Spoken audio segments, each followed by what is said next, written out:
This episode of the Party Loaded podcast is proudly sponsored by Audible.com. Check out their awesome catalogue of audiobooks with over 180,000 titles to choose from. And be sure to grab a free audiobook on us and support the show by visiting audibletrial.com/endgame. Let's party.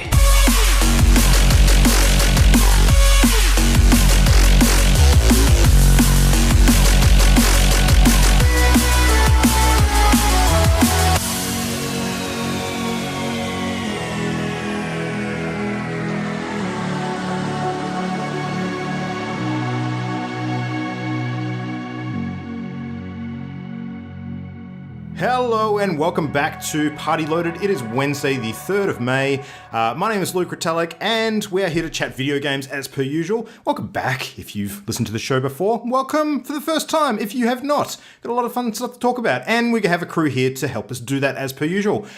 In one big cluster, I'm going to introduce Olly and Jam and Mimo. Hello, crew. How you all doing? Hello. Sup? We Yeah. collectively are good. We are a hive mind.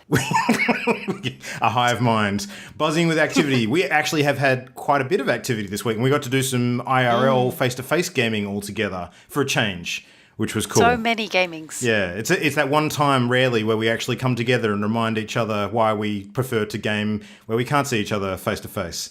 It's like true. so much more You tolerable. don't leave crumbs all over my apartment. Yeah. Luke is haunting.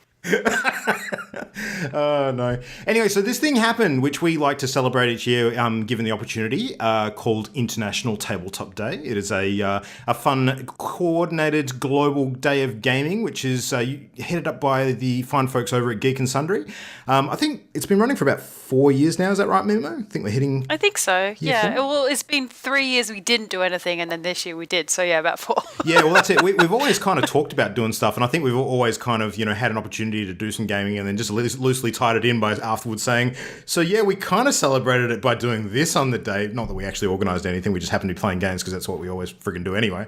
But this year, big props to Imogen here. She actually coordinated that shit and got something organised and got a whole bunch of people attending for a full day of games and festivities, and included some video games as well. So that was a really good effort. I think well done, and we thoroughly enjoyed ourselves.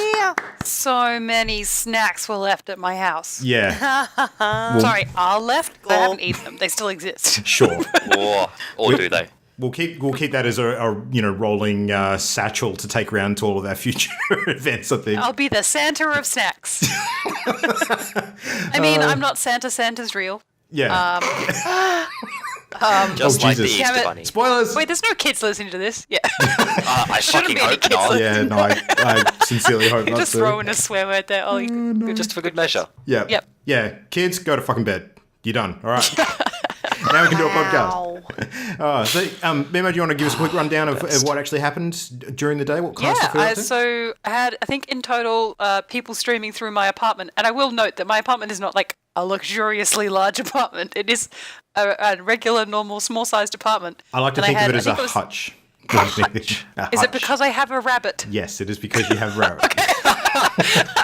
It's very important. I also have a house rabbit / apartment rabbit. She lives mostly on my balcony. But yes, so I had about 13 people, I think, total come through the house at some point.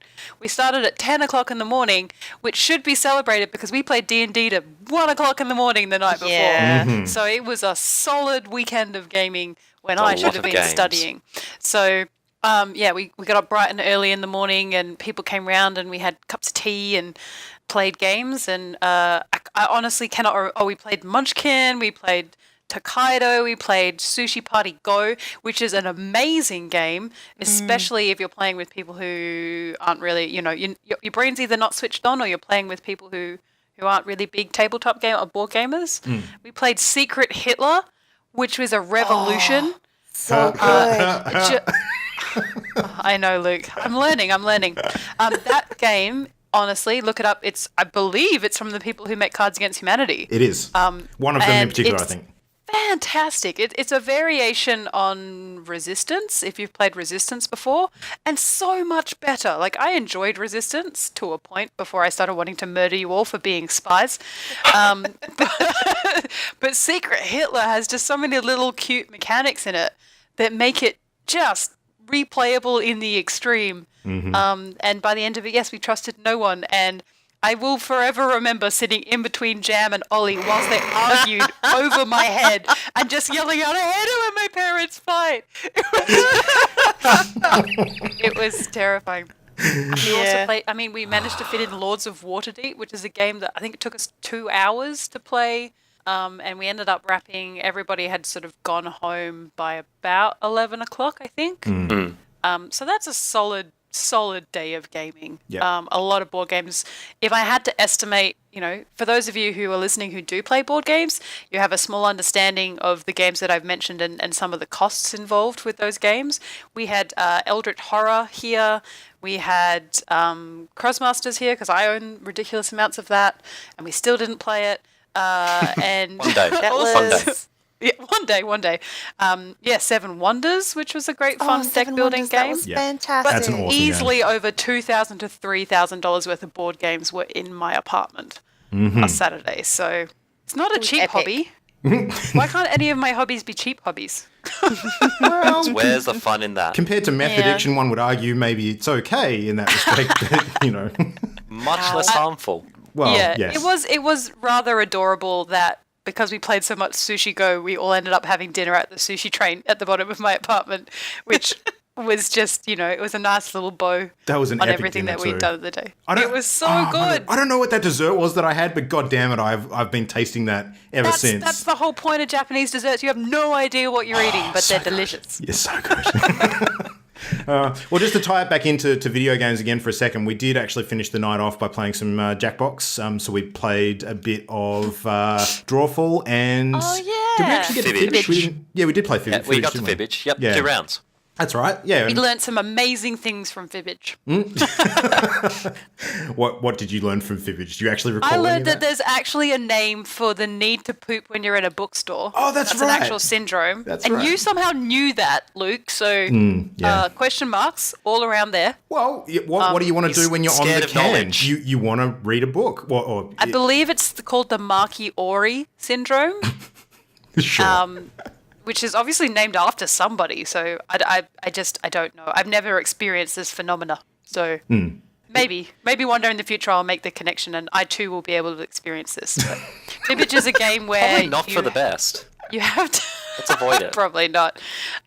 Do we have bookstores anymore? Who goes to bookstores? I went Went to to the today. bookstore the other week. Oh, there you go. Because we're all book nerds. That's why. Does We it are count if you're on the giants. can and you're browsing Amazon on your phone? Is that the same No. thing? No, that doesn't Oh, count. God. Okay, cool. Jeez, I don't think it applies to that. No, but Fibbage is a game in the Jackbox Party Pack that it basically asks you a real life question and you have to either say the right answer or something similar or make something up that you think people would choose instead of it. And you get points if people choose your answer and then you get to vote on what you think the actual answer is and you get points for voting on that. So it's a great video game. You log in using your phone or your iPad or sort of devices. Yeah, I guess you could use a laptop if you really wanted to. Or your Switch, ? And then you sort of play the game. So it means that you can have 10 people playing the game at once, or 8's probably maximum actually. Sorry, so you can have 8 people playing the game at once. Yeah. And There is one game joining from in that and having pack fun. that has a limit of 100, I think. Something about a potato. Yeah, Word Spud, I think, is the one that you can do a huge number of players. Binary. But those are really great like couch party games. The Jackbox Party Pack. We've got Jackbox Party Pack 1, and I think it was about $30 still. Still, it's holding value. Yeah. Which surprised me. I thought easily the first Jackbox would be like $15, but not the case. So, but that was fun. Yeah. They Good time. announced... Good to see people in real life every now and again. Yeah, that's right. I was going to say, they announced Jackbox Party Pack 4 a few weeks back for apparently release later in the year this year. We didn't sort of mention it on any of our news segments because it was kind of a minor thing that came through, but be curious to see what pops up on that because sometimes the Jackbox Party Packs have the same games, just sort of, sequel versions of them, and occasionally they have entirely new titles, but I think... Drawful 2 was part of the third party pack. I don't think we're seeing another Drawful, but Fibbage, I think they're going to have version 3 of Fibbage coming out with Party Pack 4. So, I don't know. It should be interesting to see what stuff comes out with that. There was a game that I heard about on a podcast I listened to not that long ago. I can't remember if it was a Jackbox one or a different provider, but there was a game where you actually designed shirt slogans, and one of the features in-game was that similar to how with Firewatch, how when you took photos in-game with Firewatch, you could actually use an in-game function to have them developed as photos and sent to you physically.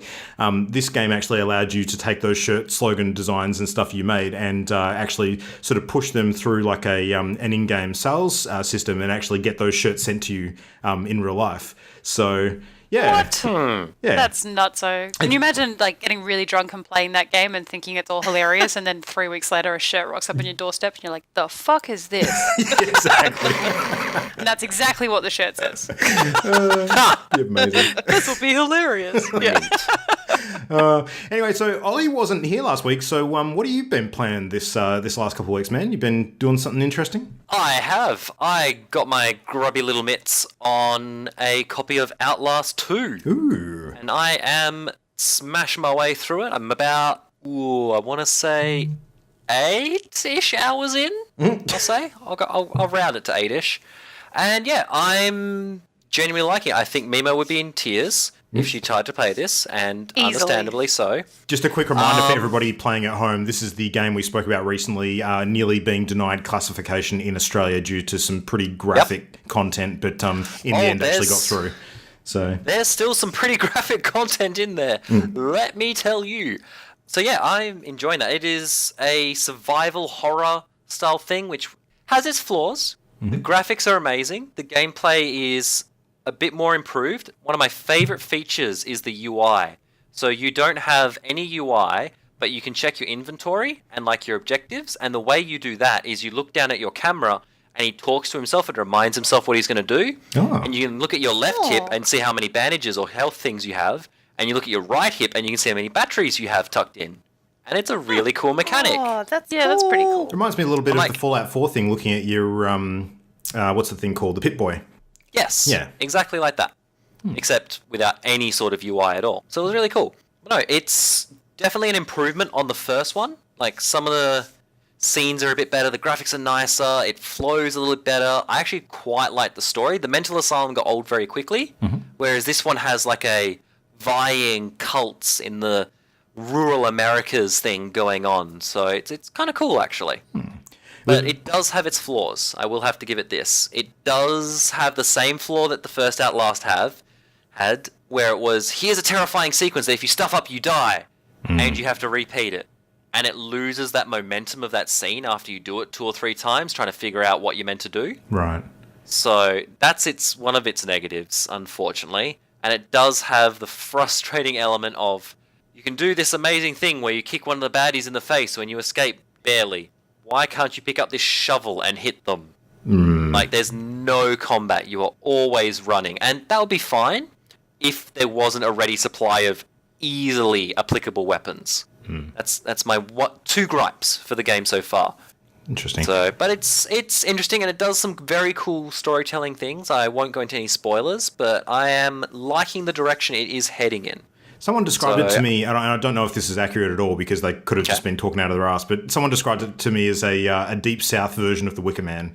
Is that... That is not an unfair thing. Okay, cool. Fair enough. That is not an unfair comparison at all, but probably more gruesome. Okay. Think, rural America Wicker Man with Resident Evil mixed in. Because why not? Why not have some freaky body horror in there as well? Yeah. All right, well, that's interesting. I have been looking forward to playing a decent horror game as of late, and I still haven't picked up Resident Evil 7, so I don't know. I would not recommend playing this one in VR. You would vomit. Oh, is it VR, or is that just something? It is VR compatible, yeah. Oh, holy crap, okay. Oh my gosh, some of the sequences, just Jesus. I would... Yeah, I've got a pretty good stomach for that sort of thing, and I'm there thinking in VR, I'm like, that probably would be a little much. Probably. That being said, I would pay a lot of money to watch Mimo play this in VR for half an hour. I would pay a lot of money. A lot. I don't think you own enough money. I don't think you'll see enough money in your lifetime to make me play this game, Ollie. Do you know what this all has the trappings of? A fantastic opportunity for some sort of huge charity event, Imogen. Because we could do it for the kids. Exactly. I'll as long do as a you charity also of your fund choice. my therapy for a long time. That could I be know a people charity who of are choice. horror aficionados who are petrified by this game, and I'm not keen. Just not. I'll play another horror game. Just let's not make Resident it Evil the 7. scariest horror game. PT. Oh God, no! I played PT. Oh, then that's fine. Deal. I hate it. God. Maybe when we're famous. That will happen never. And we have like the reaction video style things where it's got the face cam of you playing the game. Yeah, because everyone wants to watch women cry on the internet. Oh wait. I do believe there's entire businesses dedicated to exactly that art.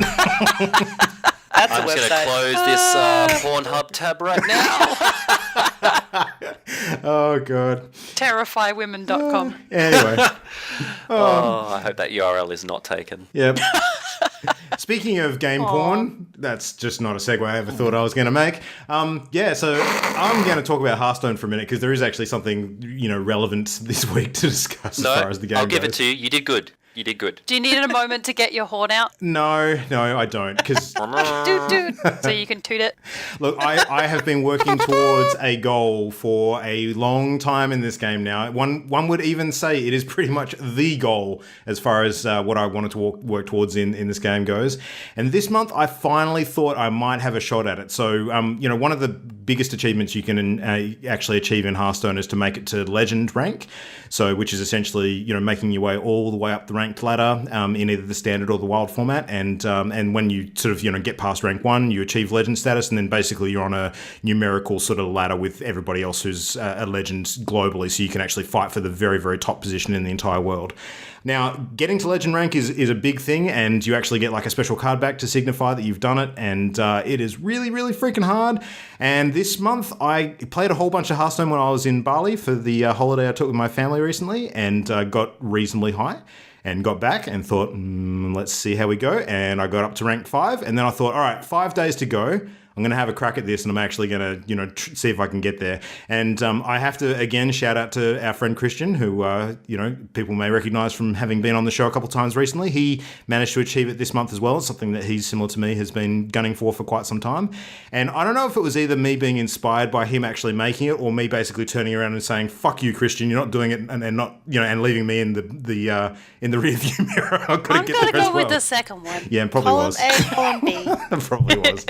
Yeah. So anyway, I really sort of put the pedal to the metal and played a whole bunch of games. And I must admit, there was a while there where I thought that there was going to be no chance I would get there, because I hovered around rank 4 and 3 for about 90 games, not making any progress whatsoever. And it was absolutely soul destroying to not. That is a lot of games. Oh, it was real bad. Yeah. So Do you lose stars at that level as well? Like, do you go backwards? Yeah, you do. Like a really, really quick summary of how this works. So there's 25 ranks, and the number of stars are basically wins that you need to go up each rank changes at different sort of 5 rank intervals. So there are now floors at each 5 rank interval as well. So you literally can't drop below a rank when you get to that 5 level rank. Okay. So you start at 25. When you get to 20, you can't go below. Well, actually, you can't go below from 25 to 20. And then at 15, you can't drop below 15. At 10, you can't drop below 10. At 5, you can't drop below 5. All of which actually made no difference to me this month, because I didn't happen to lose games at those intervals anyway, so it wouldn't have made a difference. But one might argue that the sorts of decks you're playing against at each of those different areas might change a little bit, because people are less worried about losing at those ranks and they try a bit more sort of wacky stuff. So, but yeah, so the number of stars that you actually need to advance from rank 5 up to legend is basically 5 stars. But the difference from rank 5 onwards compared to every other area on the ladder is that you can actually win streak at every other point on the ladder. Like if you get 2 wins in a row, the 3rd win you get in a row actually counts for 2 stars, as long as you can keep that streak up. But once you get to rank 5, that no longer applies. So it's literally every win is a star and every loss is a loss of a star. So you are trying to basically try and get an average of higher than 50% to slowly gain ground on the ladder. So it should say something that after about 90 games, I'd made virtually no progress. I was sitting at about a 50% win rate for that entire time, which was frustrating as hell. So yeah, but I don't know what happened. I was looking at the time remaining, because the ladder was about to reset at the end of the month. So basically every ranked ladder season is by the calendar month, and it was creeping up to the 1st of May, and I was like, oh crap, I'm still sitting at rank 4. I've, just played 90 games and made no progress. I literally don't have enough time to sink into this to actually, make it to Legend this month. So I was getting ready to give up. And I played a few games, about 6 hours before the clock ticked over, and I had a few wins. So I thought, that's all right, I'll play a few more. Over lunch, had a few more wins, played a few more. And before I knew it, I'd actually streaked 9 wins in a row. And I thought, I'm sitting at rank 2 now. Maybe I actually have a crack at this. And I think I posted in our WhatsApp chat thread to the rest of you guys. And I sort of said, well, I've actually made some progress today. It's pretty unlikely I'm going to be able to make Legend, but I'll try and finish as high as I possibly can, because you do get some bonus stars to sort of boost you along for the following month if you do get reasonably high. And then I won a few more games and I got to rank 1 and I thought, holy shit. I'm actually literally a couple of hours out from the end of the season now. I actually do have a chance to do this if I have a really, really, really good streak of wins. And I powered ahead and I just played my little heart out. Oh my God. And the last few matches that I had were tense as hell. I actually did lose a couple in that last hour or so. But I got up to, I think I was 2 stars required. I won my game against a particularly tough opponent, and then I was down to my very, very final match. And there was a point in that game I was up against a Quest Rogue deck, which is one of the decks that's been very common in the new Journey to Un'Goro meta, which it focuses around being extremely passive for the first few turns and then being extremely aggressive in the late game, because all of their minions all of a sudden turn into 5/5s when they play them after they complete their quest. So unless you stop them early, you basically you're playing a losing battle, because you're just going to get run down by massive minions sort of as the game goes on. But I got pretty much the god draw. My opening hand was exactly what I want it to be against that kind of matchup, and I made all the right plays. And there was a point in the game where I was just like, I've got this. I know that I've got this. Unless I make some stupid error or he's playing something that I'm not expected, I've got this. And 2 seconds later, he conceded, and I just looked at my screen and realized that I'd finally achieved Legend status after 3 years of gaming. And I thought, oh my God, I had 15 minutes on the clock left before this season ended as well. So, man, talk about leaving it to last minute. Holy crap. Nice The last work. 15. Yeah. Good job. Look, if I hadn't had that run on the last day, it just wouldn't have happened. So, yeah. But it was an experience, I can tell you that. It was very interesting. Something I noticed, which I never realized before, is that when you get up to rank 1, I think some of the games actually do get a little bit easier than previous to that in that 5 rank bracket, because when you're playing against players who have hit Legend, which it matches you against sometimes at rank 1, those players don't have much to lose because they can't actually drop below Legend status. They've already made it into that bracket and it's got that floor. So you do get people that are trying a bit more sort of weird and wacky stuff, and they're not really trying, every game is going to cost them potential sort of, loss on the road to Legend. They've got that breathing space by that point, so you're more likely to come up against people that are not as, down to the wire competitive as maybe the ones that are sort of rank 1. But it was interesting. It was really, really cool. And I would have liked to play some games and actually, see how I ranked up against the rest of the world. But of course, I only had 15 minutes remaining, so that wasn't really going to happen. So that was done, and that was the season. And I got my card back, got some cool little bonuses. And Imogen, you finished out the season at rank 20, so you got the cool card back for the season as well. Well done. Yeah. That was good. Yeah, go team. Yeah. I'm just in it for the loot Yeah. at this stage. I need to play an awful lot and game cards, otherwise, I'll never be Legend. I play it for fun. So. Yeah. Well, I definitely don't play it for anything other than fun, but it is a different kind of game at that level, I'll say. It certainly changes the way you look at things. I had to do a whole bunch of research on, what the meta was to sort of know what I was facing, and, there's definitely a meta game that applies when you're sort of playing super competitively like that, which I wouldn't expect you to give a crap about when you're just playing casually. Yeah, no, so. I'm already doing a master's degree. I don't need a master's degree in Hearthstone as well. Thank you very much. No. But yeah, I thought I'd take a break and maybe not touch it for a month, but I've been playing pretty solidly since the end of the month, so I guess that's not going to happen. So yeah. So Luke, I have a question. So you've done it with one account now. When are you going to get it with both your accounts? I knew this was going to come. Zing. No, the other account that I've got, I've basically treated as a free-to-play account, so I'll never pay any money on that one to buy any card packs or anything. It'll kind of just be an experimental one. But Disappointed, Luke. Yeah. So you've got to experiment to see if you can make it to Legend rank on that one. Double Legend. Yeah, well, Yep. How many people can boast about being a 2 Then you times can Legend? talk about the comparison between your paid account and your non-paid account and all that. Imagine the content that we could create.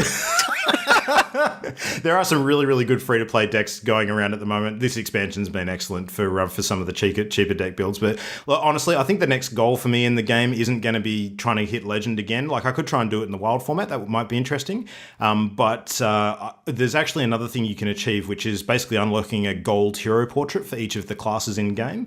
And you get that when you get to 500 wins with each class. I've unlocked it for the Hunter at the moment, but I've got the other 8 classes which I can try and unlock. And most of them I've got sitting around sort of between 1 and 300 wins. So I've got a fair bit of work to do in that respect. So yeah, that'll probably be the next thing. That'll take me a long time. Super long time. Okay, all right. Well, I'll just leave that gauntlet there. Yeah. Just on the side there. Sure, yeah. Anyway, I've talked enough about Hearthstone, and again, words that I don't think I often hear myself say. So yeah, let's talk about another game. Well, another game that we talk entirely too much about is Armello. And Yeah, too I haven't much. actually mentioned it an awful lot, but the new 1.7 Sure. sort of patch came out. I'm pretty sure it's 1.7 at this stage. But also the release to the general public of the Bandit Clan, which previously were only characters available to those who kickstarted Armello Yeah. all that time ago. Potentially And they are slightly controversial move on the behalf of League of Geeks, but I support it. I think it's a good idea. Yeah. So it's always been a bit of a... we've got one friend that we play with, Jason, fan of the show, who kickstarted the game, so he's got the cool bandit dies and the bandit players, and so if we play with him, just us, exclusively us, we get access to those characters to play, which is pretty cool. That's a neat little mechanic that Armello has built in, so even if you don't have all the extra character expansions, but somebody else does and you're only playing a game amongst friends, you can share those characters with them. Mm-hmm. So it's always been really cool when we get to play with Jason, and I quite like a couple of the bandit characters, but it's like you say, Luke, it's been controversial. That if they ever release it out to the public, then it stops being a Kickstarter bonus. Well, that's the thing, and I think that probably the mistake that was made in the first place here is it is such good content for the game that I think that the problem isn't releasing them to the general public. I think the problem was that League of Geeks actually made that promise in the first place to the Kickstarter backers. They should never have had that kind of content as Kickstarter only exclusive, timed exclusive maybe, but not completely exclusive. I disagree. They were trying to fund a game that costs quite a lot of money to make, and they needed to make it quite attractive to the people who were funding it. They needed to make it very different for their Kickstarters, not just you get these cool dice skins or whatever else. And also, on top of that fact, we learnt from Jason, even though the Bandit Clan has been released, and now most of us, I think, now own the Bandit Clan, because Jason already has that, he got the skins that will be available for each of the Bandit Clan, assumably, in the future, maybe for purchase. Those skins are close to $10 US each to purchase. So he received Bandit Clan at Kickstarter. He's been playing with the Bandit Clan for however long Armello has been out and had exclusive access to it. And he now also probably has exclusive skins that maybe they won't release to the public. There's been no announcement as to whether or not we'll be able to purchase those one day. And they are awesome. They're easily some of the best skins in the game. So good. They're I wicked. love the little peaked hats. Yeah, they're wearing like little triquart. Is it called triquart hats? Tricorn. Tricorn, thank you. Yep. Hats. And obviously the Bandit Clan and the way that they worked it into the story is great. They came up with a really cool little trailer. The bandits themselves are trying to obviously do sneaky and overthrow the king for themselves. I mean, everyone in Armello is trying to be king or queen. But these four have like little backstories, and they're quite tied into the story because, like I said, they've been there from the beginning for a lot of the Kickstart backers. So it was really cool, and I really liked them. They introduced a lot of new mechanics to the game in that you have to now learn how to play different people. They've got their own rings to unlock with playing with them, etc. But there has also been a large amount of changes to the way the game's played, full stop. So we logged on and we had a bit of a game, and the way rot and corruption works has changed. The way that spirit stones has changed. So there's a little bit in the game. Not massive changes, just slight ones. I think, they're Not important, massive but changes, slight. more strategic changes. So rather than it being if you've got spirit stones, if you've got corruption, you can't step into a stone circle, for example. Now you can, but you'll just take 1 point of damage for every point of rot that you have. Yeah. So for most characters, that's still going to kill them, but it's something that you can do strategically to get you out of a bind, and sort of mobility on the board is quite important. So And some of the new cards are really great. So now you sort of can buff your own settlements. So rather than it just being a peril that sort of you play on something and then it goes away, previously only fortifications were something that sort of could make a settlement different, but now you can protect them from corrupted characters. You can make a settlement generate gold and prestige. So previously it was a card you played on a character and lasted 3 turns. Now it is a card you play to a settlement, and whomever owns that settlement, it generates that gold and that prestige for. So that, when we've seen that played, changed the game significantly. I like instantly we were all over that side of the board. Yeah, that was super cool. The cards that I liked the most, though, and I think you might have been one of the ones that played it first, was the ones that actually create permanent changes to the board. Arson! Yeah. Arson was fun. So you it blew burns up a forest. Yeah. Yeah, but not only that, it changes it into a swamp, which in the game takes -1 health to traverse across. So it changed the game for Jam, who was standing on the tile, unfortunately, but also changes that tile for the rest of the game. So it was strategic in that Jam was standing on it, but also it was close to the palace. So the more difficult I made it to traverse to the palace, the better. So it's interesting. It's become, the strategy is deepening as they're adding things into the game, and they're really, I mean, they know this game and they know how people play it, and they're obviously very active in their community because everything that they're doing responds to any criticisms that I ever see, but in a way that's equal, not in a knee-jerk way. So League of Geeks Armello, you can buy the entire bundle at the moment on Steam. I think it was 10% off last time I looked. But if you look up Armello, Armello, it's really great. And the more people are playing it now, the better multiplayer games you're going to get as well. And I think we should probably mention as well, if you want to get a bit of a demo on how the game works, then you can see just that done by none other than the Loaded Ladies themselves, Jem and Mimo, on our YouTube channel. Loaded Ladies! Yeah, you like that? I do. Oh my. Yeah. So, I'm keeping that. check out youtube.com/channelendgame, and there is actually a full gameplay video of Jam and Imogen actually running through with commentary on all the rules and stuff like that, and that will be up by the time this episode airs, so check that one out. It is a good time. And it was just Jam and I hanging out on an afternoon. Some randoms. With some random folks. Well, we've talked enough about what we've played this week significantly, so we should move on to the news of the week. I'm going to kick off with something extreme. 70 million players in Hearthstone! Yay! The Intel Extreme Masters will be on in Sydney this weekend. When I say this weekend, it's because we're recording on Wednesday and this will come out on Saturday. So as you're listening to this, if you're listening to it on Saturday, 8 teams, I believe, will be battling it out in CS. Go. Yes, I was going to say Go, and I was like, I know I'm getting this wrong. Counter-Strike CS:GO Global for Offensive. over $200,000 in prize money. It's, one of the largest esports event that Australia hosts. Obviously, Intel sponsored, and I think they travel around lots of different locations. So it's kind of like a showcase of this is what esports is to areas where maybe esports aren't as big in a stadium setting. So it's really, really cool. So you can purchase tickets and you go down and check it out. I'm sure it will be streaming on the Intel Extreme Masters website.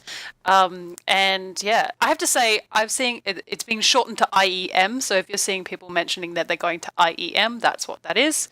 It's really cool. I'm actually kind of keen to sort of like pick a team and like follow them like you would a sports team and those types of things. And also side news that I read while I was looking up this news article, apparently the Australian Football League are looking at purchasing the rights to esports in Australia to utilise their Etihad Stadium purchase. So that will be fascinating if that does come through, but that's all just sort of, speculation at the moment and in talks and all those types of things. But if we can get a stadium like Etihad as an esports stadium, that would be neato. I would travel to that. When you look at a lot of these massive events in the US or in Asia, where they have like literal stadiums packed with thousands upon thousands upon thousands of people to watch, some of these big ticket sort of esports titles, I would love to attend one of those, like just for shits and gigs. That would be great. You get those inflatable clapping sticks. But if that happens, I'm going to have to like support a team, and that it's a lot of investment in time and shirts and fan sites and all of that, and learning how you play CS:GO probably has something to do with it. Just shoot the other guy. Super simple. Yeah. Do I get to yell, get good? Of course, always. Probably Always. not. It is CS:GO after all. Yeah. It's So encouraged. so that's a bit exciting. I can see us taking a party loaded trip to cover esports, and the commentators in esports. If you have not seen an esports commentator, just watch 10 minutes of any esports coverage ever. Particularly StarCraft. Holy shit. Yes, so good. I love esports commentators. They are my favorite of all time, and you can't tell the difference between them and the American sports commentators for the most part. I think if you're their listening to an humour is a English lot stream. more subtle a lot of the time, and they do sort of like to get the digs in quite a bit. It's So fun to many watch. puns. Yeah. There's so many parts of esports that are fun. Like some of the esports stars have like entering, like they walk down this catwalk and then they have like poses at the end of the catwalk. And just because they're really good at playing games doesn't make them different from anybody else who plays video games. And that means that generally we are an awkward human being, and stages are not where we like to live necessarily. So So it's entirely amusing to watch. They're not Way our to favorite generalise. terrain. D&D joke. Yes, so very exciting. Something else that nerds may be excited about is that tomorrow, so in the past, if you're listening to this, is May 4th. So May the 4th be with you is happening. Cue the Star Wars music. Yeah. Just put it in the background, and then we'll just get shut the fuck down by Disney. Don't put Star Wars music in there. So Steam, in anticipation, has launched a sale on a bunch of Star Wars games ahead of it. So I'm just going to look it up. So their Star Wars Complete Collection is on offer, and it's quoted as being nearly $280 worth of games, and currently on US dollars, and currently selling for $18 US. A lot of old 24 stuff, games. small games, and just fill up your Steam game library with billions of titles that you will never play. But there also are some other things going for a little bit cheaper. Lego Star Wars is US $5. That is Wow. worth it 100 times over. Lego games are amazing. I think I've got that game on my eye iPad on. already, actually. Oh, really? Yeah, There you yeah. go. Yeah, so other games that are going for the $5 mark are The Force Unleashed, X-Wing, TIE Fighter, a pinball game. There was a Star Wars. Of course, there's a X-Wing Star versus Wars. TIE Fighter. Yeah, I was Sploosh. trying to read. It's cut off in my on my screen. X-Wing versus TIE Fighters and all of the pinball games. It says, are there multiple Star Wars pinball games? Apparently so. And Rogue Squadron. So I know that there is numerous people who listen to this podcast who are Star Wars fans. So it might be just worth looking up Star Wars Complete Collection or visiting your local Steam store online. Take a stroll into your local Steam store online, and I'm sure you'll see the Star Wars promotion up there on their website. I'm sure it will be happening probably for a week. Usually Steam put up these types of specials. So. 93% off. It has Rebel Assault Full 1 and 2. price. I'm buying it. KOTOR, baby. $253 USD down to $17 USD. It's amazing, right? Absolutely Wow. amazing. So yeah, so check it out. Hopefully, I mean, if you're a massive Star Wars fan, chances are you've already seen that this sale exists. But if not, log on immediately and purchase all of the things. Lego Star Wars, I will be picking that up for suresies. I love the Lego games. I've been waiting for Lego to get a Lego game on my PlayStation. If they ever drop below $100. They hold their Thanks, price Australia. like no, yeah. Thanks, Plenty Australia. out there you could do. Absolutely. Oh, they're so expensive. But yeah, if I'm going to spend $100 on games, there's some other games that start competing for that. But yeah, anyway, on to Ollie, who has our next On piece to of me. news. Yeah. So I wanted to make it in the same vein joke, but I can't because there was no good segue. Which Sorry, made I me was sad. trying really hard. I was trying to think and talk at the same time. It's very difficult. It is. It's very difficult. So, in very exciting news, Bandai Namco has announced its upcoming action RPG Code Vein. So, they've finally released a gameplay trailer. And by that, I mean it's a very, very teeny tiny trailer. But it gives us a much better idea of what the actual game world looks like and how the combat will run. And naturally, the first comparison everyone has made is to Dark Souls. Yeah! Hooray! It looks beautiful. It does look amazing. It's running on the Unreal 4 engine from memory. Yep. And the actual art style itself is very gothic. It's essentially post-apocalyptic gothic anime. Now, And I'm okay with that. I'm going to make a prediction I'm 100% now. okay with that. I want to make a prediction. I'm going to call it. Okay. All right. Now, All right, here we go. Brace yourselves. this dilapidated sort of urban city, which is the post-apocalyptic sort of setting for this game, I predict that there are going to be a number of games in the next 18 months that have the exact same setting, and it will become a point of discussion henceforth. That is my prediction. As in other games set in post-apocalyptic cities? Big ones similar to this is my prediction. You mean like, Fallout New Vegas? Zero Dawn? No, more like the buildings and skyscrapers kind of, interlocking and, in sort of mid-collapse and that kind of stuff. That's what I'm All right, thinking. I'm with you now. Yeah. Yeah. Yeah, we're in a bit of a theme. As I can see that. I see there's a solid vein of post-apocalyptic games coming out. See what I did Eventually, there? stop talking in code. Come on, let's... Actually, Luke, all.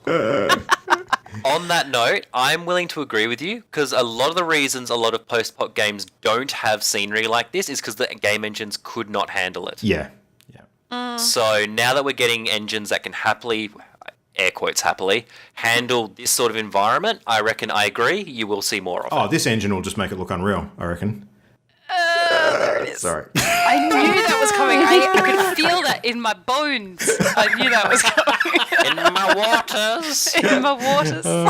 Anyway, so it is vampires because everyone loves vampires. Why not? Except they haven't explicitly mentioned it. They've just strongly hinted at it. So yes, if you want to check They eat out some souls. gothic, vampire, post-apocalyptic anime, Dark Souls combat, which might not be Dark Souls combat, we don't know. They've shown like 20 seconds of footage. Looks And oh no, sorta you like time it. your attacks, it must be Dark Souls. So yeah, we will see. It's super intriguing. I love the art style because I love gothic, I love post-apocalyptic, and I love anime. So I'm okay with all these things. Well, on the same sort of, I'm not going to say vein because holy shit, we've used that enough already. So one of the you things said that it. gave me, yeah, sure. That was a loud dog. One Sorry. of the things that just gave me the thought that maybe this is a setting that we're going to be heading towards seeing a bit of was over the previous night to last. We actually had the first leak. And then subsequent trailer released by IGN because they jumped on the media for that straight away and got it out.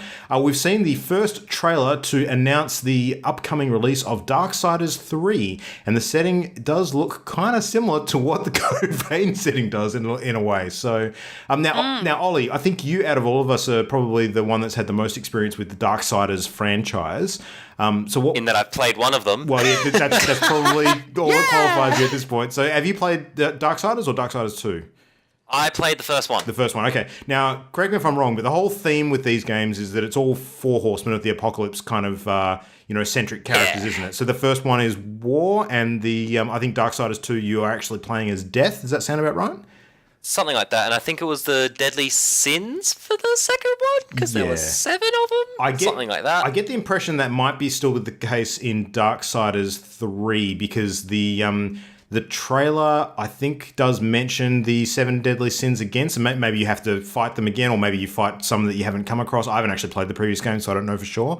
But this time you are actually going to be taking the role of the sister of, I think, War in this game, which is Fury. So...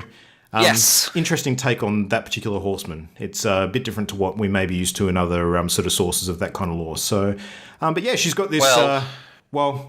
Fury's not often depicted as a woman rider, is it? From my knowledge, No, because Fury isn't an apocalypse rider. I presume it's a reference to the Greek Furies. Oh, of course, yeah, because the usual ones are famine and pestilence and death and is war still the other? War. Yeah, it is, isn't it? Yeah. Yeah. I should know this from my supernatural lore because they actually show up in that show. Anyway, no. Hand in your nerd card. No, Suspended. So Fury, now Fury in this game looks quite intriguing. She's got some sort of whip weapon, which looks like it can phase in and out of solid matter at her will. And there's this, cool move she does in the trailer to sort of decapitate this thing that she's fighting against. Looks like a big demon, some sort of sloth demon or something. But yeah, looks interesting.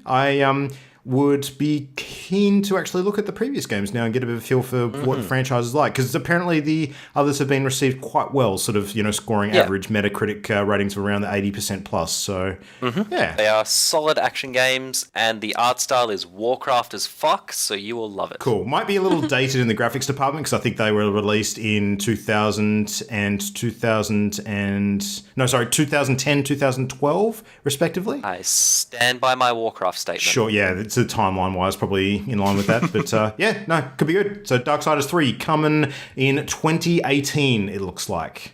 So that's that. Yay! I'm going to use the badass women in games segue to talk about a new exhibit that is coming to ACMI, or the Australian Centre for the Moving Image. Is that correct? Sure. I'm going to get that wrong. No, That's right. Thank you, Jamie. Another woman helping fellow women. Anyway, a new exhibit has been announced called Code Breakers. So the ACMI is located at Federation Square in Melbourne. If you are not aware, has some cool little bits and pieces. All sorts of things happen in there. I've been in there to see exhibitions about animation. Usually when we're at PAX, there's something cool happening down there. This exhibit called Code Breakers is dedicated to Australian and New Zealand women in gaming, which is quite exciting.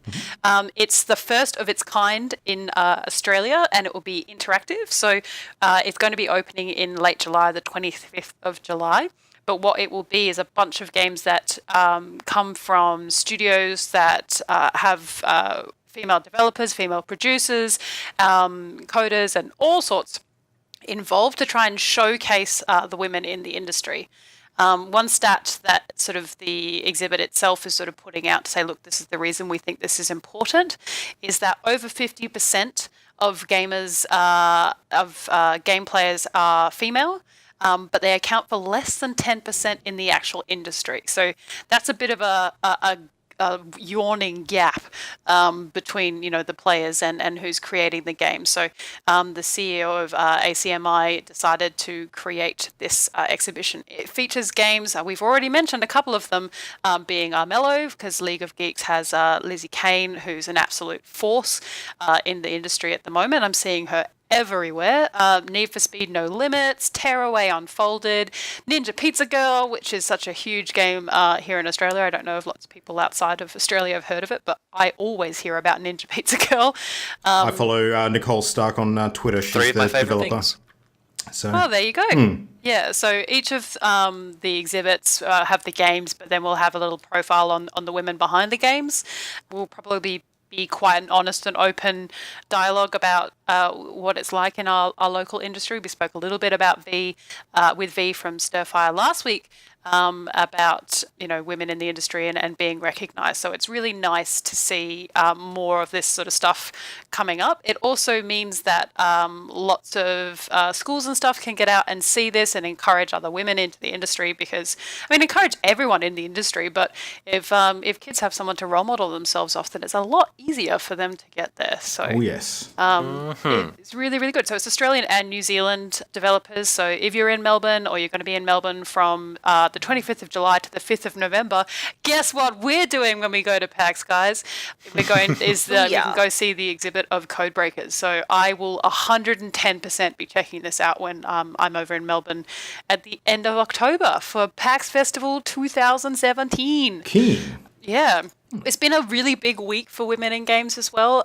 We mentioned last week and the week before that the MCV Women in Games Awards were happening, and we were very excited to have 5 women nominated from from Western Australia.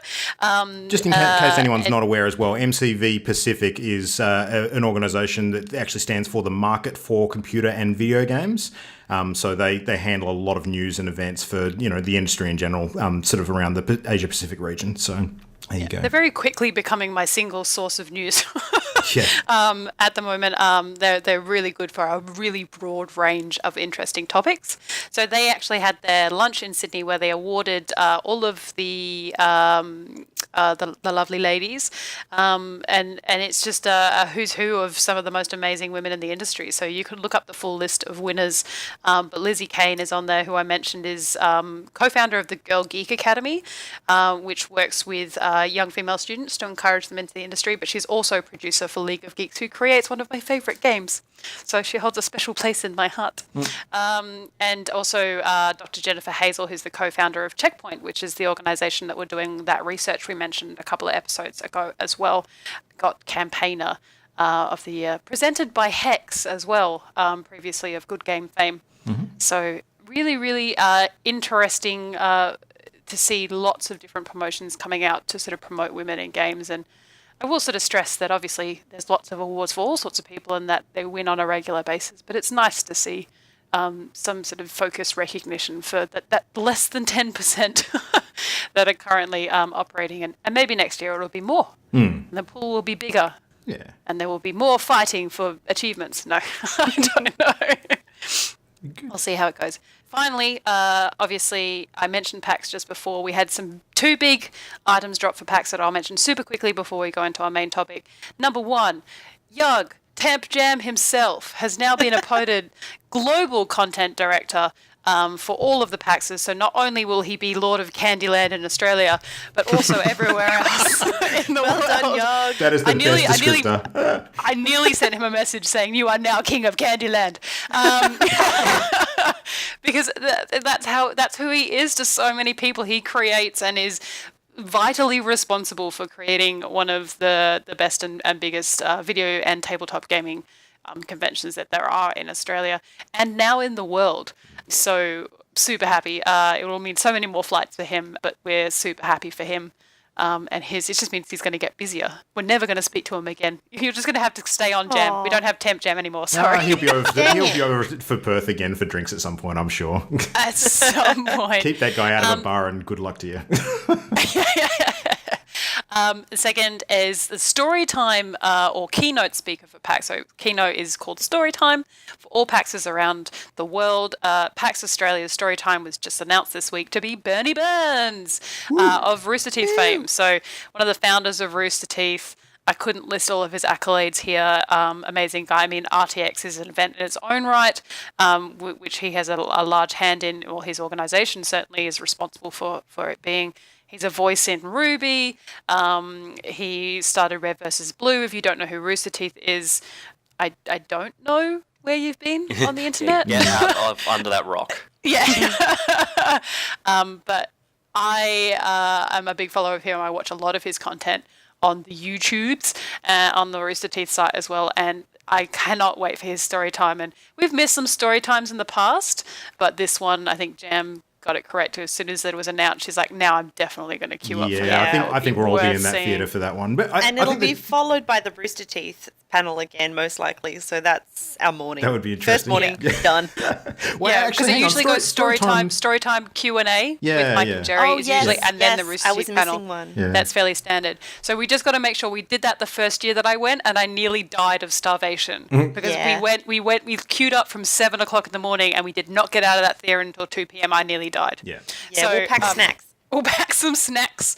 We'll send some people on strategic toilet break / water gathering missions, and we should be fine. But it's really exciting. PAX is starting to become like a real thing again. I feel like the hype train is a little bit smaller this year for us and for our local guys. So yeah, if you're going to PAX, let us know. Yeah. More friends would be nice. That's it. I think the hype train will build up momentum towards the event, and it'll be just as fun as it has been every year, if not so more. Just for different reasons. We create a different adventure every year. So I like a range of flavours. The interesting thing with Bernie, though, and I think this might be his challenge sort of going into doing the story time for PAX Oz, is that for a guy who spends so much of his career actually in front of a camera, basically giving a lot of information out about his past and his history and his achievements and that kind of thing, what's he going to bring to this one that's going to be unique and different that he hasn't sort of shared before? I think that'll be the trick for him going into this one. Puppets. And you know what? That's the same of all of the speakers, right? I mean, Major Nelson was one of them from Xbox. Yes and no. I think Speaks some of them more than all others. of the time. Yeah.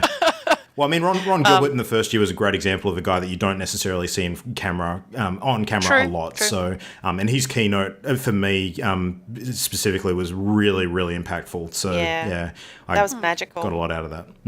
Yeah, it'll be good. Other PAX hype kind of mental note. I know I didn't put it in the notes, and I'm sorry, I should have put it in the notes. But the Child's Play trivia charity hype train has started. So that will be happening again this year. They have just confirmed that they are probably going to be having it at Games Lab again in Melbourne. It will probably happen the Wednesday before PAX. So if you're traveling to PAX, and I know people who listen to this, we talked to about the fact that we went to this trivia night and everyone got very excited. So we're just letting you know well in advance that we will definitely be there. Well, Jam and I at least have accommodation booked. So we've got to get there eventually. And I've got to buy my PAX tickets at some stage. But the Wednesday before PAX will be a Child's Play trivia night that will be held at Games Laboratory. It's awesome fun. It's all nerd gaming, tabletop related questions. Magic the Gathering and Wizards of the Coast are always a big sponsor and a supporter. And the academy that gave us the lightsaber, what are they called? They teach you how to use the Force. I think it might be Lightsaber Academy. Yeah, The I think. Lightsaber Academy, they're involved. The prizes are like amazing, like VR experiences that you can have whilst you're at PAX, because obviously they're aware that we don't all come from Melbourne when we're there. And it's just a really fun night, well organised by people who volunteer their time and raise a ridiculous amount of money for Child's Play, which is the Penny Arcade charity. So just putting it out there, going to mention it, spatter it into the podcast, and get them some signal boost. But yes, you know who you are listening to this. You best be there, because we're struggling to form a whole team at this stage. We'll meet more people on our table. Yeah, we'll sort something out, I'm sure. Yeah. Cool. Well, anyway, speaking of the epicness of PAX, let's head into our topic of the week, which, of course, is our party game review for May.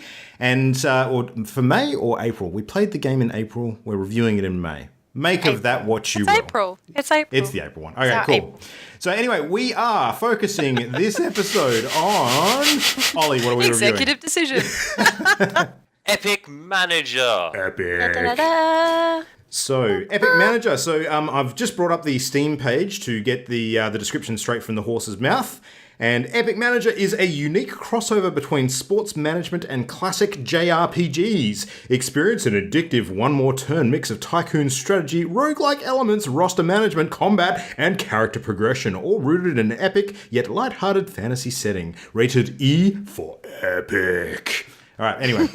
So that's what we're working with. So we rolled this one up, of course, at the commencement of last month, and we all got a chance to play a bit of this as we headed into tonight's episode, and now we're going to share our thoughts. So I guess basic game sort of cost and info. It is available to download on Steam. It was a Steam Greenlight project, and I believe it came out of Greenlight late last year or early this year. Release date 13th of December 2016, so there you go.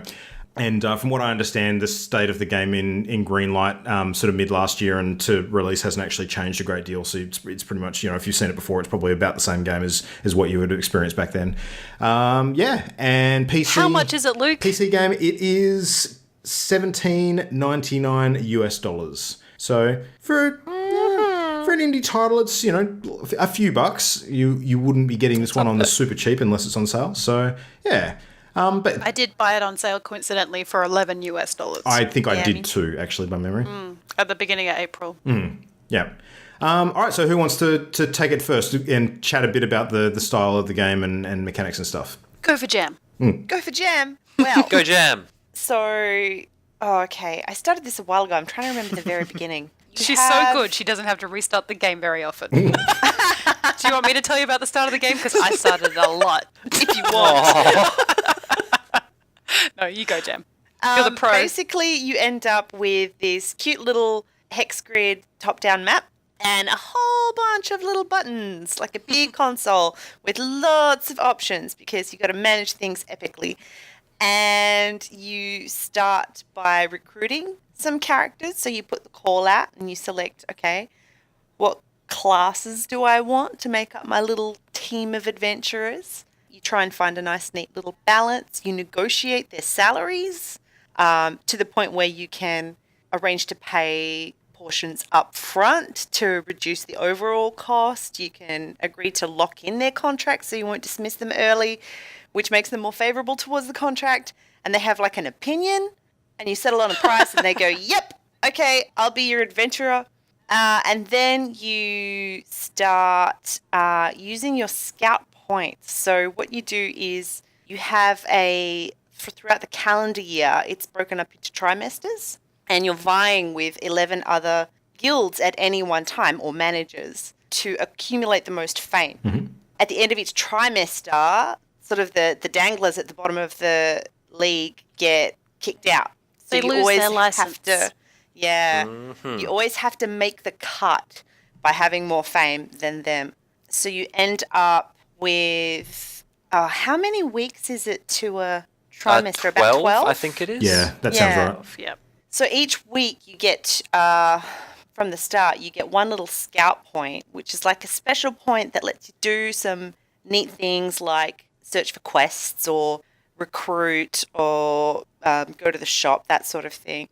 And you have to basically move your little people around the map to the quests. And as they move through each hex grid, it consumes 1 week, and they have a chance of rolling up an encounter on whatever tile they land on. And yeah, you use their little skills and any items you may have acquired to sort of combat that encounter. Accumulate wealth, which helps you pay their salaries and buy more gear. Accumulate fame or lose fame if you mess up. Some of the random encounters, you just have to select how you would handle them. It's not necessarily a combat. But when it is a combat, you jump into a little screen where you've got your characters lined up on the left and the other characters lined up on the right, and it becomes a turn-based thing where you can use any skills and abilities they've acquired or items based on how much... Is it AP ability points? Yeah, action points. Yep. Action points. Action points, yes. So each of the actions they can take costs a certain number of action points. So if they don't have enough, you can sort of skip their turn so they can sit there acquiring more so that they can launch their bigger actions. I think you get a 2-point bonus, 2 action point bonus to whatever you would normally recharge, so you can kind of, gear up for a big turn by doing nothing. I did not know that. Yeah. Jamie's so busy at winning at the game, she missed some very critical parts. I did, didn't I? Yeah. The other cool thing is that little one scout point that you get each week. You can use, once you've unlocked it, as like using a little spy. You can hire a little spy dude, and he can sabotage the other guilds that you're competing with, or make friends with them so that they don't sabotage you. So I thought that was neat. I didn't Still realize it money was costing from me them. fame when I was raiding their vault, though. So I actually, that was a boo-boo.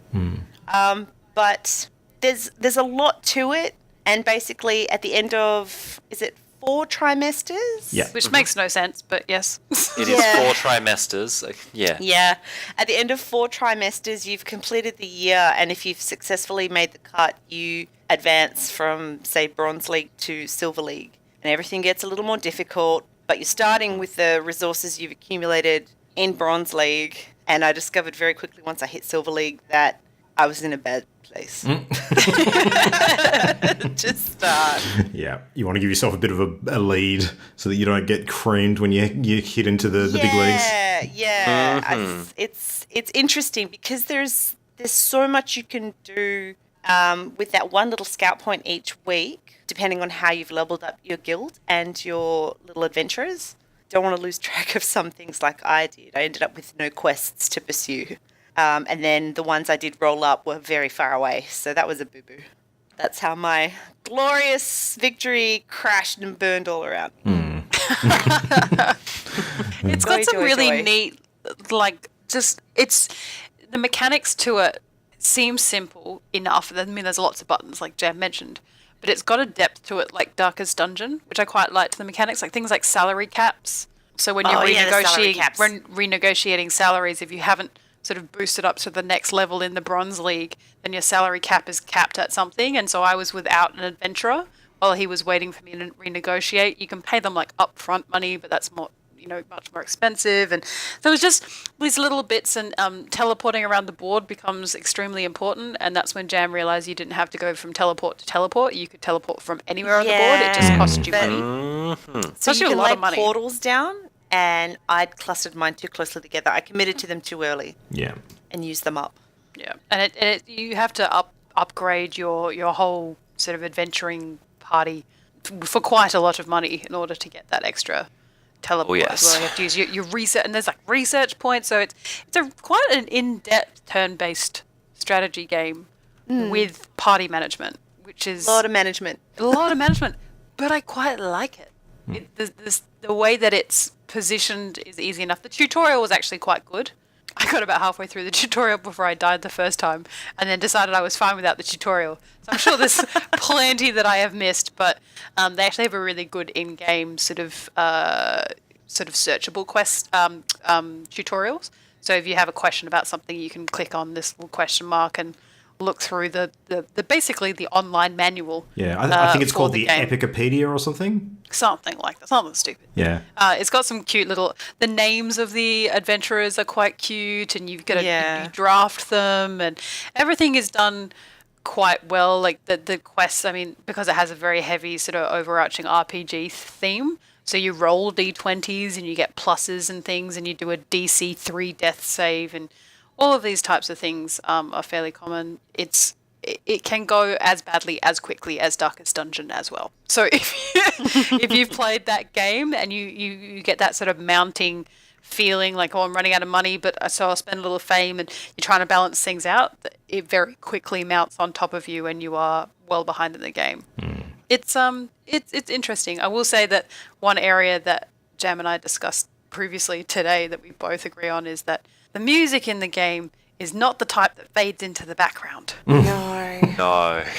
It is a little annoying. I should and have put it on 0. Yeah, it is just one of those games that it's pervasive, and it's actually quite a loud game as well. Unless you can go into the settings and change all your music and stuff down, it's quite loud. Yeah, I pretty much turned mine off And repetitive. completely. And in your face, yeah. I easily could have something else happening or be watching something and playing it. It would be a good game if you sort of had the hang of it. If you weren't playing it for the first couple of times. But I feel like the game of replayability of this game is fairly high. For me at least, because I'm now on the Shadow Mimos 3. Nice. Yeah, so at least you can restart. Or learn from MLG Jam over here, who just does saves when she's going well, which I just started doing today. Yep. That's a pro 'Cause I'm an strat for idiot. sure. Yep. Yeah, no one would think that I am an RTS fan.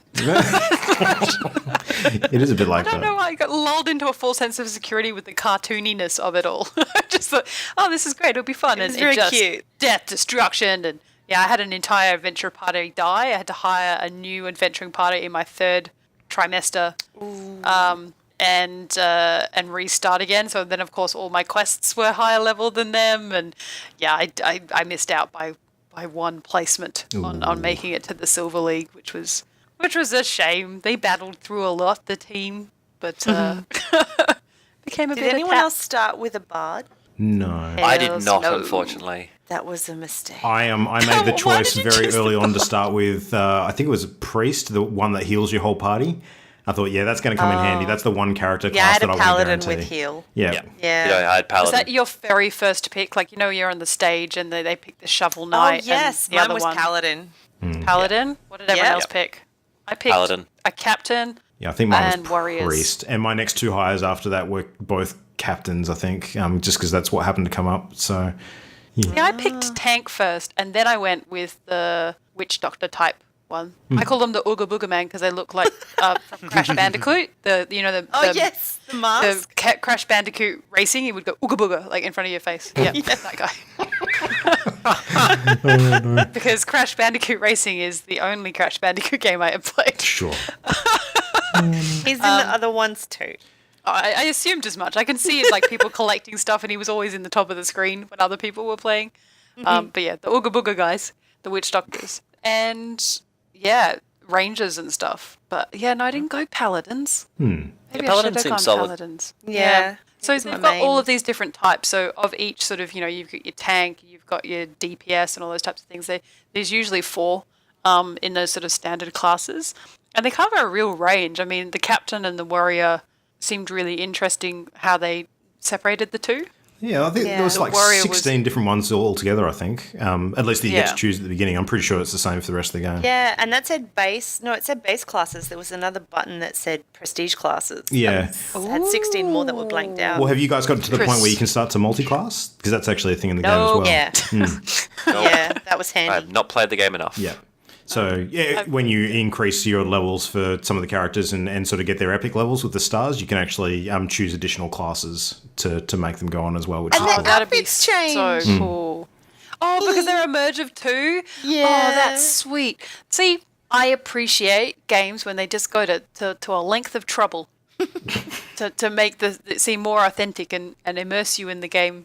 Make you really feel like you're managing a team of, in my case, quite shit adventurers. Nice. What did you think, Ollie, altogether? I enjoyed the game.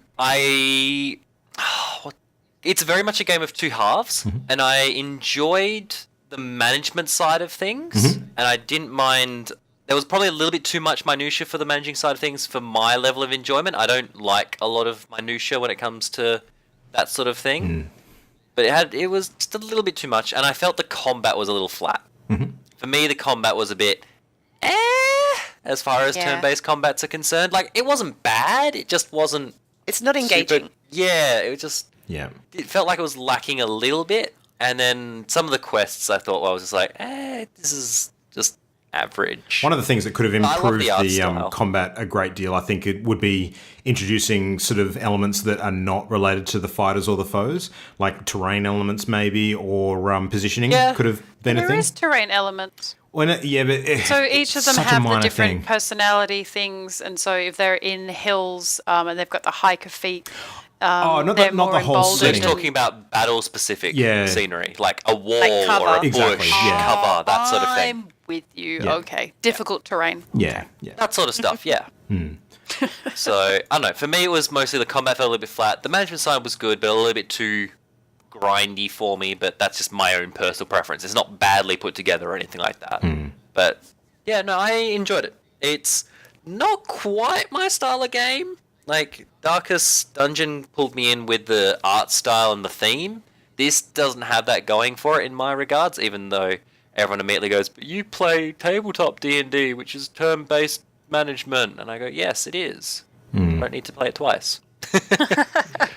So, and I enjoy it because it's with friends. This is me looking at, I don't know, what's the word I'm looking for? Giant heads, chibi style. Yep.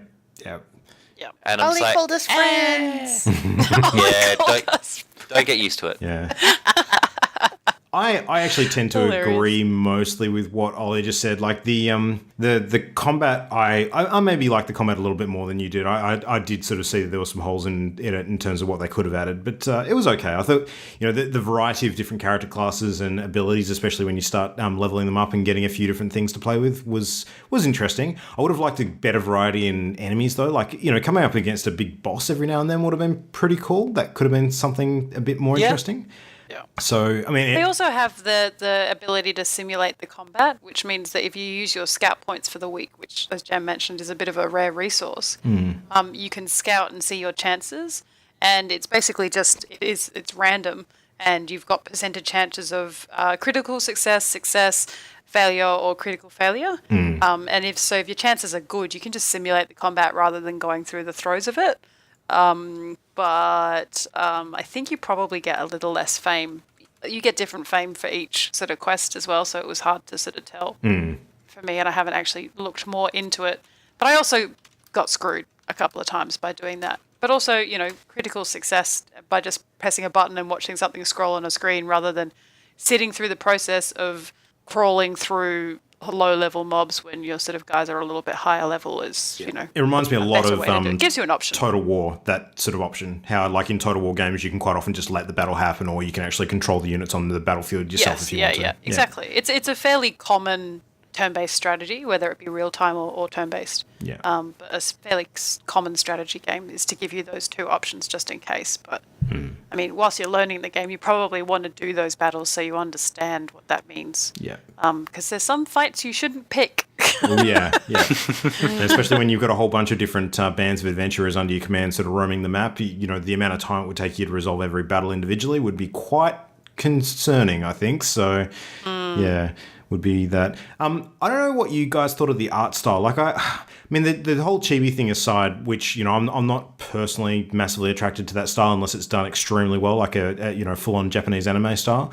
But I thought that the art style in the game was a little inconsistent. Like, there was some areas of it that looked sort of a bit more, you know, panoramic and sort of going for realism, but then there were bits that were just straight out cartoony, and it was a weird mix between the two in spots.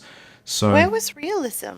Some of the title screens, just some. I mean, it was mostly just textures. I think it was just a little bit jarring, and I may be being overly critical here, but it was just something I noticed in the early stages of the game more than anything. It just kind of, I don't know, it was a bit out of whack. Yeah. Well, there was the intro scene, which was like all realism and being serious, and then all of a sudden you're thrown into this like like type of style. So that was kind of weird. I was like, yeah, but that was done for comedic value. Oh So yeah, I don't mind that. no, that's not bad. I don't like the font. I'm going to put that out there.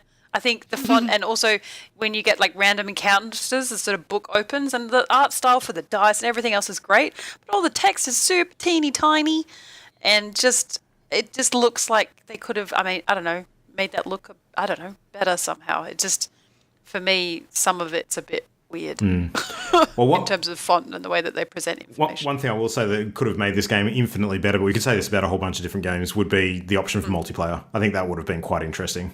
So Yeah, I mean, that's fairly standard for us, and I think that is, it's just one of those things when you've got a group of people who are internet-wise, upwardly mobile, and have the ability and time to play multiplayer games, it is difficult to choose to play a single-player game. Yes.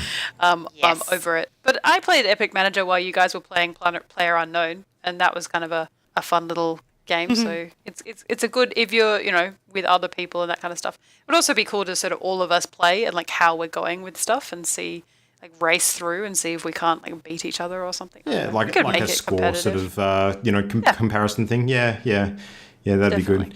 But yeah, I mean, I could just see, like, in the same way as playing a game of Civ with a group of different people, where you sort of, you know, you line up your turns and complete your turns sort of together. I think it would work. I don't think the game is built in a way that it wouldn't, you know, be a compatible method of playing the game. It just, you know, obviously hasn't been something that they considered during the development. They could add it later, I guess, maybe. Yeah, it's only been released late last year. You never know. There could be, you know, Epic Manager together. Yeah. Like Don't Starve went from Don't Starve to Don't Starve together. Yeah. Could be Epic Managers. There you go. That's for free. Wow. Yeah. What vision. What vision? Hire me, folks. You never know. Something funny like that, I think, would be quite cool. Like the Epic League or whatever else. It would be fun. Yeah, no, I agree. Well, should we do a quick I round up learned and from get Jen. sort of final thoughts from everybody? What was your overall sort of summary of your experience with the game? So, Imogen, we'll start with you. What was your overall? My overall experience with this game is that it has longevity in that I can fail at the game multiple times and I still want to try and play and figure out where it's going. It's got a really nice level of strategy to it, as well as, you know, keeping me entertained with funny little alliterations of the other teams that are involved. Like the Crushing Candlesticks were a guild that I was sort of rivals with in my current campaign. Mine was the Warring Wombats. The Warring Wombats. The They Crushing ended up Candlesticks. beating me. The Warring Wombats Grr. sound terrifying. Crushing Candlesticks, Yeah. you're just like, meh. And snap. Yeah. It's probably a fairly steep learning curve is the thing I will say to people. So if you're not really a strategy game person or like a management, if you like sort of roller coaster tycoon type games and things, this is going to be for you as well. It'll be a good dip into the sort of turn-based strategy games. But no, I really, really liked it. It's a great pick. I was super excited about playing it. And I've held off buying this game because I saw it was on our list and I know it was recommended. So 2 thumbs up from Mimo. We'll continue to play, and my team is the Shadow Mimos, named in memory of Christian, who didn't die. He's still alive. I was like, Jesus. But yeah, I don't know why like my persona character's name is Shadow Mimo. Shadow Mimo just became my alter ego in games. So yeah, I'm now onto the Shadow Mimos 3. Mark 3. So yeah, Mark 3. The other guys all perished. So we even had a 2.5 that perished. So yeah, hopefully the 3s will be where it's at. Lucky number 3, huh? Sure. Third time's the charm. Yeah. Yeah. Ollie, what about you? I pretty much said my piece already. So I enjoyed the managing side of things. I didn't really enjoy the combat very much. That was just a bit flat. So yeah, I'd give it like a 1.5 sort of thumbs up. Like, it's still pretty good, but it's not a full 2 thumbs up. It's sort of like a half thumb. It's a knuckle. The other thumb's not quite there. It's a bit kinky or double jointed. Kinky thumb. There's a kinky thumb for you. Oh, God. Jam. Not that sort of kinky. Oh, man. I enjoyed it. I don't think it's a game I would buy full price. I'm glad I got it on sale. If you think you might be interested, check out some footage, perhaps. I believe there are some is online, and that'll give you an idea. The combat is a bit simplistic. The cartooniness is cute, nothing spectacular. The music is annoying, but I got through to Silver League, and then I flubbed in the first trimester, got into a lot of debt. So I figured out what I did wrong, and that makes me want to go back and try again with a new team. My team was called Party Loaded. Yeah, that's probably why they did so good. That's fair. That's entirely fair. That's a good point about the price, though, Jam. I would echo that thought and say I'm glad I bought it. If it was, more than $20 Australian, that would be a bit much for this game, I would say. Yeah. I have a question. Yeah? If I may interrupt you, Luke. Yeah. Did you guys get did this give you like a mobile gaming sort of feel? Yes, we had this conversation earlier, actually. Yeah. Yeah, I posed the point got the vibe that it would maybe be a better fit for an iPad experience, perhaps. Yeah, I feel like it would have been. Yeah, because like it would've left been. click's all you needed to play the game. Like, you have Exactly. the option of keyboard shortcuts. Problem is they'd have to fix the UI to make it a little more condensed. Yeah, it was just more the friendly. vibe. Yep. It was just more the vibe that I got off it. Yeah, I think you absolutely. I think it could work. It reminds me would be some work. in terms of the map travel, especially. Ollie, did you ever play the iOS version of Warhammer Quest? Is that something you ever checked out? No, I haven't. Okay, very, very similar. Much to my shame. Very similar in the way that it sort of operated on the map and moved around and sort of did quests and that kind of thing. Okay. So, if they can achieve that, and that game was really friggin' good. So, if they can achieve it with something like that, I think it would quite easily work with something like this. But yeah, with the UI, there's a lot going on, and I think that's a good way to summarize the game as a whole. Like, generally there's a lot of detail, and not all of it is necessarily warranted. I think there's a heap of stuff there that probably could be streamlined a little bit. But I guess the danger is that this is realistically the kind of game, because it is kind of a team manager kind of game, it is directed towards the people who really enjoy that kind of minutia. I'm not one of those people, if I'm being fair. So I'm probably being a little unfair criticizing that point, because it's what the game's essentially built entirely around. But if you are, I'd echo Imogen's sort of thoughts on if you are into those sorts of turn-based strategy games which involve, micromanaging the finer details of something like an adventuring party, then this is something that you're probably going to be, able to get into quite effectively. But for me, I wasn't a huge fan of the aesthetic of the artwork and the characters and stuff. It was okay, but it's not something that attracted me overly. Music, I think we've already spoken about. The rest of the game, I did enjoy the challenge level. I thought the way that the game was put together in terms of difficulty level and sort of how tricky it became, especially at later stages, was quite good. It didn't make it too easy, and there were a number of difficulty settings you could choose. Now, I only played on normal, and normal was still quite a good sort of challenge, so I can only imagine how ridiculously difficult it would be if you chose some of the harder settings. And I think the hardest setting of them all you can't actually unlock until you've completed the game on hard as it stands, so that's probably a good thing. But yeah, that would be a multiple save games kind of experience, I think. You pull yourself back from the brink before you do something stupid. But yeah, no, overall I thought the game was okay. I definitely wouldn't pay the full price for it, though. It would absolutely be a wait till it's on sale game for me. Yep. But I would just sort of say the game is okay. Don't expect huge things. It's an acquired taste, so some people will love it, some people will think it's just okay. So yeah, and I feel like the people who will love it, it will get better and better. I didn't quite get to the point where I could launch a second party to go questing.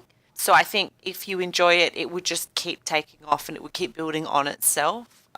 So it's yeah. Some will love it, some won't. Yeah, that's it. So there you go. That is Epic Manager. And now we come to the exciting part of the episode where we get to decide on what the next game is. So, Ollie, do we have the random number generator machine ready to crank up? And it is a 10-sided one. Yeah, sure. Let's do that. All right. Anyway, ladies, you can hang on to the list and see what we get. So, Ollie, when you are ready, we shall determine what next month's game is. Go. I got a 6. What is a 6? Yay! It's Pit People, which is Jam's suggestion. Which People. What is off Pit someone People? else's I'm suggestion. looking it up. Wait. Tell me Wait. now. I want to know now. It's available. Pit People is an action role-playing strategy video game by a small indie game developer named as The Behemoth. It is in early access for Windows and Xbox One and was released in January 2017. I'm just looking up the Steam web page now. It is 10 out of 10 on Steam. It is everything that you come to expect from a Behemoth game. Its official description is, in this fast-paced, turn-based co-op adventure, you'll quest and explore, find awesome loot, customize your fighters, and recruit strange species. Come master your destiny in this strategic game of positioning. It is... Did we just go from one Guys, party hold RPG on game to another party but- RPG game? But hold on to your butts. This is an online multiplayer. Oh, yeah. Nice. 2-player. So 2-player co-op with 4-player 2v2 in the pit. Ooh, that could be So awesome. we gotta split up into twos and fight. We can have the loaded lads versus the loaded ladies. There we go. That's going to happen. Yeah. I was going to shotgun being friends with Jam, but okay. Shit. Not You don't have the allowed. required components, apparently. Damn it. It is currently $14.99 US. It is still in early access, so it is not full release yet. But Behemoth are a fairly active studio in keeping these sorts of games. Is it Behemoth to date, that are so- behind Shovel Knight, or am I getting that completely confused with another Castle company? Crashers. Castle Castle Crashers, that's Crashers. the one. Yep. It's a Yeah. small indie title. You may have heard of it. Yep. So sweet. So yeah, and I've watched Let's Plays of this. So there was a Penny Arcade first 15 minutes in Pit People, which was hilarious, and it's very tongue in cheek. It's everything that you just described. You wished that Epic Manager was. That humor exists in this. I'm going to game. hold you to that. There is a narrator over the top who is so admonishing of you and your abilities that it is just pure comedy. So I am, for one, looking forward to this again because, woohoo, we had a couple of puzzle games in a row, but sucks to be you guys because now we're playing strategy games. That's all right. If they're good, I'm okay with I'm that. totally okay Okay. with that. That's fine. There's no more freaking puzzle games. No, that's all No more good. puzzle games. It's all good. I don't think there's any puzzle games on our list at the moment. Nothing but, we need to fill the list up with indie horror games. Oh, yes. Let's get on that. Ooh. Yeah. Everyone no, listening, no, please no. send in your suggestions. Of your no. favourite indie horror game. Absolutely. Nope. Anyway, Nobody knows. Ollie, if people want to send in their suggestions of games to add to the list, what are the criteria that they want to think about to do that? Fucking hell, dude. It has to be... It can't be a console exclusive, or at least across lots of things. It has to be under $30? Question mark? Yes. It doesn't have to be a PC game. It Yeah. just needs to not be a console exclusive. It just has to be not platform exclusive. Yeah. That's right. It has to be something that we don't need to play for a bajillion hours to get a good idea of. Mm-hmm. And there's another thing, and I've forgotten it because I'm really distracted right now. Digitally because- available. Thank you. Digitally available because we don't have to track to a store and interact with people outside. Sorry, I'm really distracted because the Dark Tower trailer and the Marvel's Defenders trailer are currently up, and I'm watching them Oh, both. shit. All right, let's wrap the show up. All right, anyway, yeah, that's pretty much on the money. So if you want to get in touch with us and give us some game ideas, our list could use some plumping up. So you can do so via email, which is mail@partyloader.com. You can drop us a line via Facebook, which is just Partyloaded on Facebook. Just give it a search. On Twitter, we are at Partyloaded Show. And there's some other weird and woolly ways you can get in touch with us as well, mostly for show feedback. So check out the iTunes store. And of course, we are on YouTube as well. You can check out our latest content, including the Evening in Armello video with the ladies at youtube.com/channelendgame. And that is that. So, Loaded Ladies Let's Play. There you go. Yeah. I've powdered it for you. You're welcome. Speaking of plumping up, M&M chocolate is amazing. Yeah, it is. Did you just get the traditional or which one did you get? I got the traditional, and then there's also a crispy in the cupboard. We should have a See, snack I got episode. traditional and the hazelnut one. Both Gaming snacks episode happening. gaming snacks episode. God, that's not going to end well. Nacho cheese Doritos. Yeah, I had the worst sugar hangover on the weekend after D&D. I'm not keen to repeat that anytime soon. That was pretty epic. No. Anyway, well, what game have we got coming up in the next week? I know Ollie and I are keen to check out a certain new title called Prey, so that's going to be good fun come the end of the week. Oh, yeah. Yeah. That's out. 5th of May, so that's out on Friday, I believe. So there's a bunch of stuff going up on it already. There was an open beta of some sort that people have been jumping on, so yes. And Mimo, you're a little less burdened by the study sort of commitments now and back into the real life work commitments. So how's your gaming looking? No, I'm doing my next unit. Yep. But I got to get back to Persona. I abandoned it. I want to play more Don't Starve, but I can't play Don't Starve without Jam, and I think Jam's reached her limit with me in Don't Starve. So. I've had a solid week now of flitting from game to game, so... Jam needs to finish Andromeda. I need to Horizon. finish so many games. And I just keep eyeballing new ones. Just be sick for like 3 months. I Gosh, wish. don't be sick for 3 months, Jam. No. That'd be Not bad. real It's sick. air quote 6, obviously. Absolutely. People know what that is, right? Yeah. I just love all the games companies these days when there's a big release out, they actually publish like doctor's notes to go with them. That's awesome. There's been so many of those recently. Anyway, so let's go check out some fully sick trailers for TV stuffs, and otherwise we'll see everybody in a week. So thanks very much for listening once again. For tonight, ta-ta! Bye, friends. The Party Loaded podcast is a Channel Endgame production. For this and more great gaming content, bookmark channelendgame.com.